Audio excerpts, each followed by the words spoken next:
Joining us now, Courtney Reagan with the CEO of Kohl's, Michelle Goss, and a first on CNBC interview report. Thank you very much, Kelly, and thank you, Michelle, for joining us here today. Always a big day for your company when you're talking about earnings, but also when you're looking forward to the year ahead. I want to start sort of with your strategy going forward, particularly as there have been discussions, as your company has admitted, about potential buyouts, potential takeovers. The board discussed it. You've turned down offers for $64, $65 a share, saying it didn't value the company enough. But how would you explain that to shareholders when shares are now trading just below $56 a share right now? Why is your strategy going forward better than a sale at those offers? So, Courtney, great to see you again. First off, let me say that the results we reported today, we're really proud of. 2021 was a pivotal year for the company. I mean, one of our key objectives was to restructure this company for profitable growth. And on the profitability side, the team has made tremendous progress. We delivered record earnings, $7.33 against what was our all-time high a couple years ago, 2018, at $5.60. I think importantly, our confidence and conviction in the strategy, as you just mentioned, is our capital allocation strategy, doubling our dividend, a $3 billion share buyback program, and $1 billion this year. I think importantly, we are now set up for profitable growth.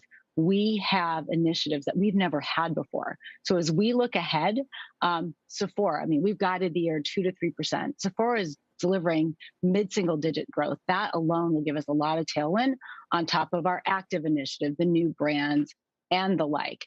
You know, as it relates to the offers that you just mentioned, first, let me say that the board is deeply involved in this and takes its fiduciary responsibility very, very seriously. We are running a rigorous process, and you start out with the plan I just mentioned, where we see a lot of upside value in return to shareholders.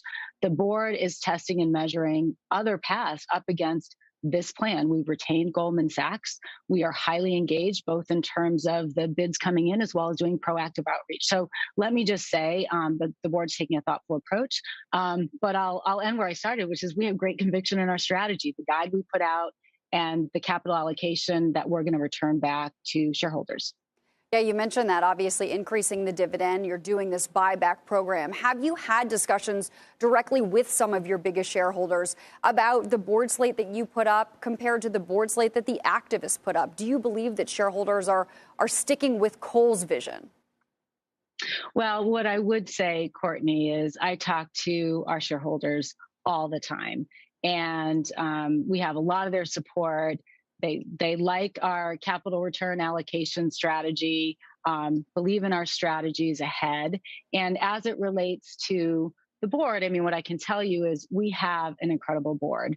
It's refreshed. We brought on 6 new members just in the last 3 years with diverse experiences. So we have a great balance of both the tenure and the new board members coming in. 3 of those 6 actually came through the settlement with the activists last year. So I think this board is incredibly well equipped to guide the strategy of this company going forward.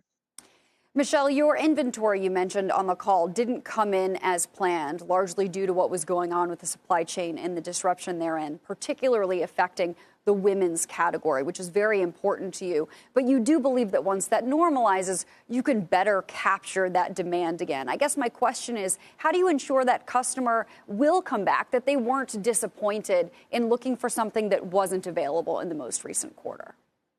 Yeah, so, I mean, it's an important question, and we serve 65 million customers. We have a great loyal customer base, and we have been navigating the supply chain headwinds like many for across the entire year. And in Q4 in particular, we did have more unexpected delays in receipts during the holiday season. They ultimately came in a little too late. And in our private brands, that was what was most affected, including businesses like women's.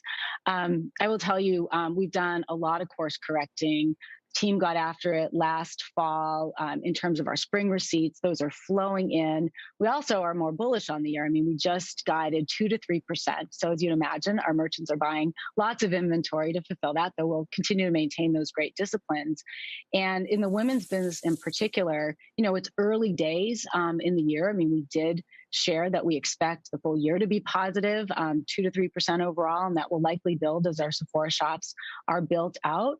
But the early signs in the women's business are promising. Again, we're at the early stages, but lots of fresh receipts. And, we're looking forward to a very strong year for the company overall and all our businesses. Shepard Smith here. Thanks for watching CNBC on YouTube.